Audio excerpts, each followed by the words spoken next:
And में समझ तो कुछ आता नहीं। वो भी कहती है ज्वाइन चलो नाउ हमने रेयर फ्रैक्शन पढ़ा भी था फर्स्ट डे अपने छोटे हमारे साथ रेयर फ्रैक्शन ओके एक फ्रैक्शन क्या चल रहा है कुछ चीजें हमें आपको बतानी है। मान लीजिए कि ये दो हमारे पास ट्रायंगल हैं और इनके तीनों साइड अगर इक्वल हों और इनके तीनों एंगल्स भी इक्वल हों तो ऐसे केस में ये कॉन्ग्रुएंट कहे जाएंगे और ये दोनों एक दूसरे पे एग्जैक्टली ओवरलैप भी हो जाएंगे क्या? अच्छा, तो ये तो कॉन्ग्रुएंसी का क्राइटेरिया है। फिर भी इंट्रोडक्शन टू ट्रिग्नोमेट्री में हमने आपको बताया था कि सिमिलर चीज़ें भी होती हैं। मान लीजिए कि एक बल्ब है टंगा हुआ है, तो अगर मान लो बल्ब है और उसके नीचे आपने कोई चीज़ रख दी नीचे, तो जिस शेप की चीज़ आप रखोगे तो वैसा ही बन जाएगा। मान लीजिए मैं यहाँ एक कोई भी चीज़ रखता हूँ तो उसी चीज़ का हमको शेप मिल जाएगा। तो लाइट इस पे पड़ेगी और यहाँ पे उस चीज़ का शेप मिलेगा कि नहीं? तो ये दोनों सिमिलर फिगर कहे जाएंगे, उसी का शेप तो साइज अलग रहेंगे। जैसे हम और हमारा फोटोग्राफ सिमिलर कहा जाता है कि नहीं? ऐसा हमने जब cos A equal to cos B then A equal to B में पढ़ा था कि नहीं? तो ये देखा था कि अगर ट्रिपल S सिमिलरिटी हो तो वो चीज़ हो जाती है। एक तो वैसा ही अब हम क्राइटेरिया देखने जा रहे हैं, सिमिलरिटी के भी कुछ क्राइटेरिया। ये देखो, मान लीजिए कि दो ट्रायंगल दिए हुए हैं, एक ये ट्रायंगल और एक बड़ा। तो आपने देखा था कि दोनों ट्रायंगल की अगर तीनों साइड्स प्रोपोर्शनल हों तो वो दोनों ट्रायंगल आपस में क्या कहे जाएंगे? सिमिलर। जैसे 2 है तो ये 4 है और ये 1.7 है तो ये 3.4 है और मान लीजिए 3.1 है तो 6.2। तो क्या सभी साइड्स डबल हैं? तो इसको कहते हैं if corresponding sides are proportional then the two triangles are similar. यानी ये इसका मैग्नीफाइड रूप है। ये कैसा है? ऐसे केस में इसके बाकी तीनों एंगल भी इक्वल होंगे। जो सिमिलर चीजें होती हैं उनके एंगल तो सेम होते हैं। जैसे देख लो, तुम्हारी जो फोटो होगी तो फोटो में तुम इस आंख को मिला के नाक तक मिला लेना, जो एंगल वहां बनेगा वही असली में तुम नाक तक मिलाना, वही एंगल बनेगा, क्योंकि एंगल तो सेम होगा ना। फोटो 10 टाइम्स छोटी है लेकिन उसका जो एंगल होगा हर एक रेशो वही तो तुम्हारे चेहरे का आएगा कि नहीं? सिमिलर ट्रायंगल्स क्या होते हैं? प्रोपोर्शनली मैग्नीफाइड होते हैं या प्रोपोर्शनली डिमिनिश्ड होते हैं। तो एक क्राइटेरिया हमने क्या देखा था बताओ? Triple S. ट्रिपल एस क्या होता है? ट्रिपल एस सिमिलरिटी होती है जिसमें सारी साइड्स एक दूसरे के so if 3 corresponding sides of one triangle are proportional to 3 corresponding sides of other triangle then the two proportion equal वाले तो कॉन्ग्रुएंसी है। ये कॉन्ग्रुएंसी 9th में पढ़ा था। और अब तुम्हारी मैथमेटिक्स का छठा चैप्टर सिमिलरिटी है, जिसके बारे में कुछ चीज़ें हम पढ़ चुके हैं अभी इंट्रोडक्शन टू ट्रिग्नोमेट्री में। उसी के लिए तो वो चैप्टर आया था ना बाद में, तो पहले ना आ जाता।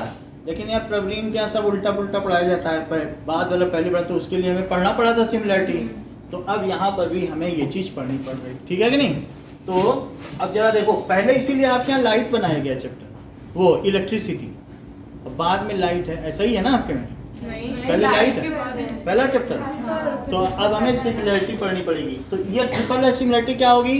If 3 sides are proportional if in 2 triangle, तीनों साइड्स आपस में क्या हैं? प्रोपोर्शनल। देख लो इस चीज को, ABC और DEF। तो मुझे ये बताओ कि क्या AB अपॉन DE क्या ये इक्वल है AC अपॉन DF के?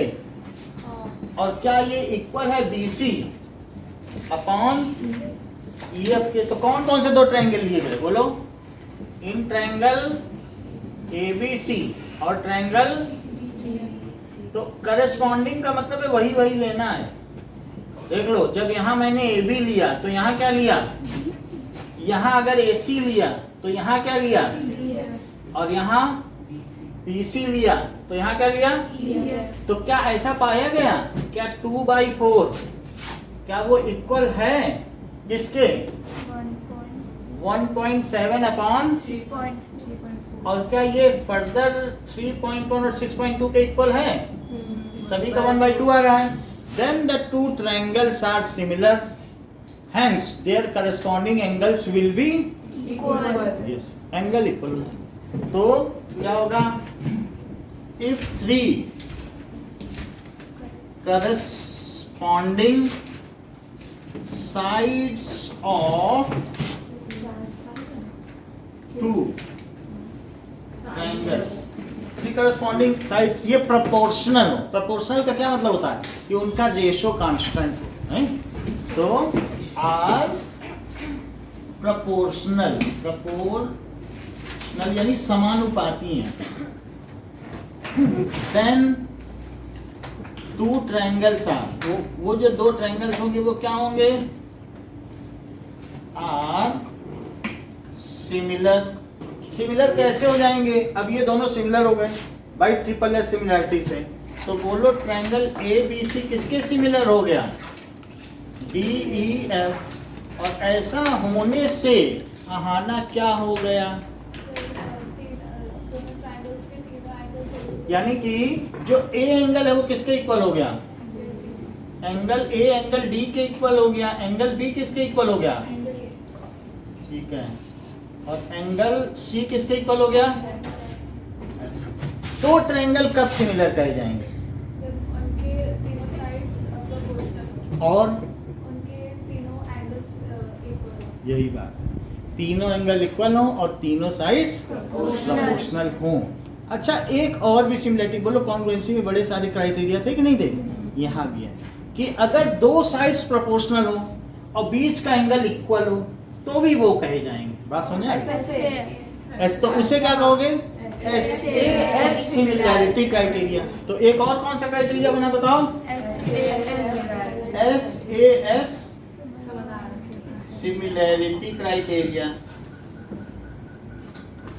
यानी दो साइड्स प्रोपोर्शनल. जैसे जरा देखो, इन ट्रायंगल ए बी सी और क्या बोले? Angle D E F. बोलो ये इसमें क्या लिख दूं? कौन सा किसके इक्वल है और कौन क्या इसके इक्वल है? A B upon A B upon is equal to BC upon EF. ऐसा नहीं करो, इन दोनों को प्रोपोर्शनल कर दो, ये एंगल इक्वल कर दो. ऐसा करो. AC upon D. एफ और क्या लिखें? Angle A equals to angle D. यही बात है. Angle is equal to angle D. तो एस ए एस यही यहाँ भी हो गया ना. Then two triangles will be similar. Congruent नहीं होगा.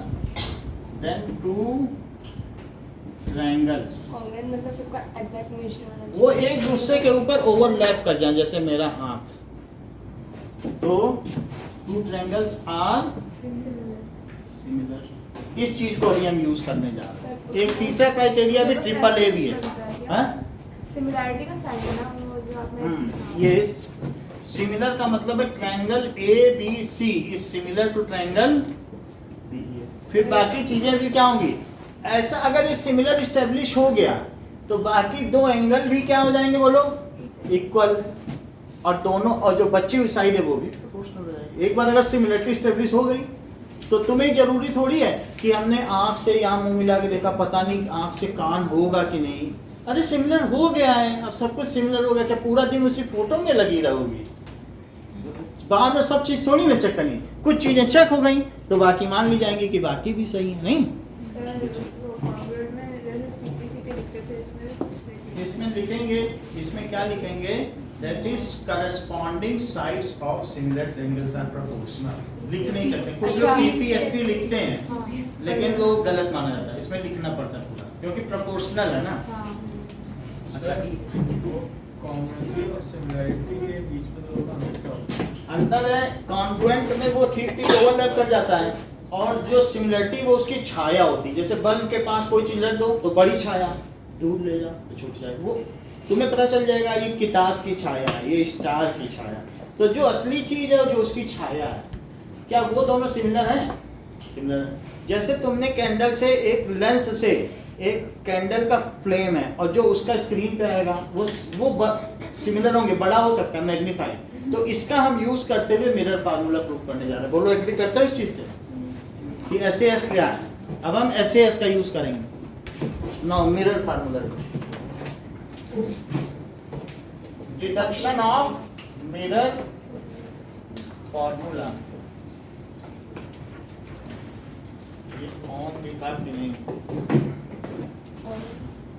ठीक है ना।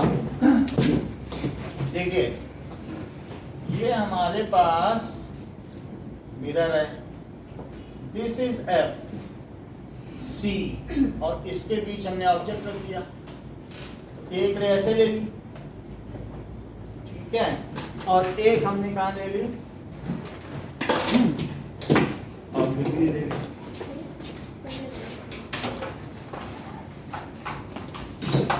जो ये रे है वो कहां से गुजरेगी?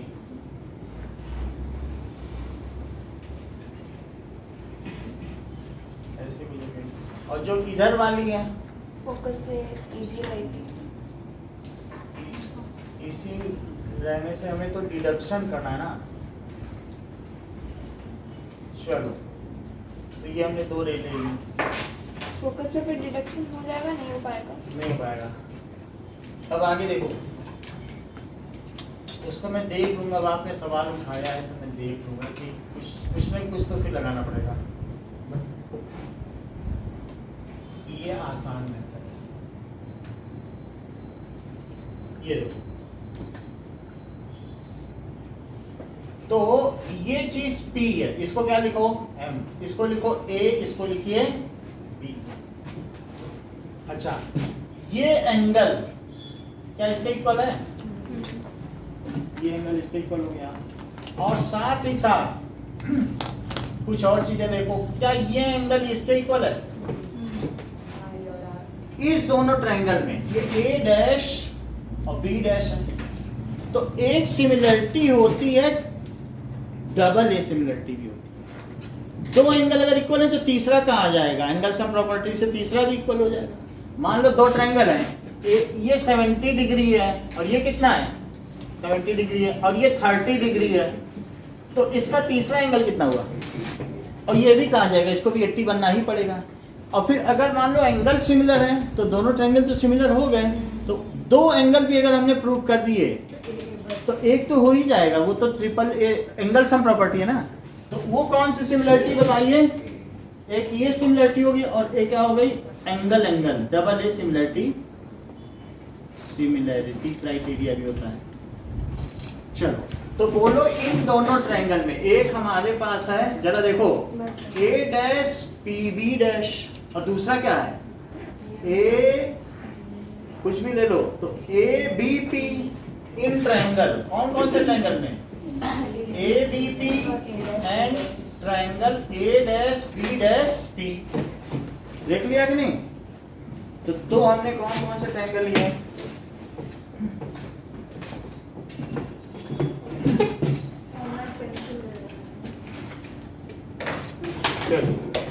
तो हमारे पास एक ये ट्रायंगल है, देखो ये वाला, अब एक ये, क्या इन दोनों ट्रायंगल में आपको लग रहा है कि दो एंगल इक्वल है? और ये दो एंगल इक्वल हो गए कि नहीं? हाँ। तो डबल सिमिलरिटी लगा दो।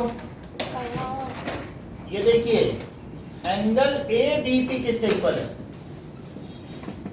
बताओ। ABP is equal to angle A dash B dash P, और साथ में APB किसके इक्वल है? बोलो। Angle APB A dash P B dash. क्यों ऐसा इक्वल है? क्या लॉज ऑफ रिफ्लेक्शन? ये लॉ ऑफ रिफ्लेक्शन नहीं है, इज इक्वल टू आर।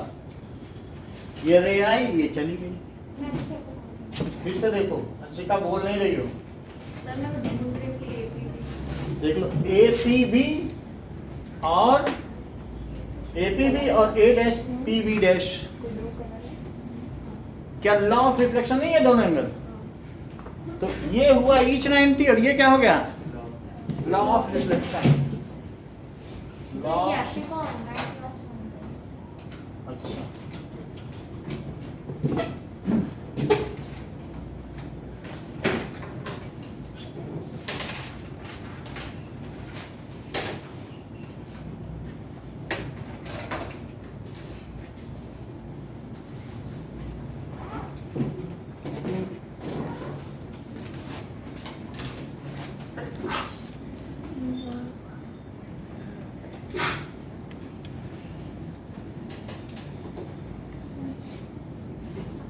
कर लो।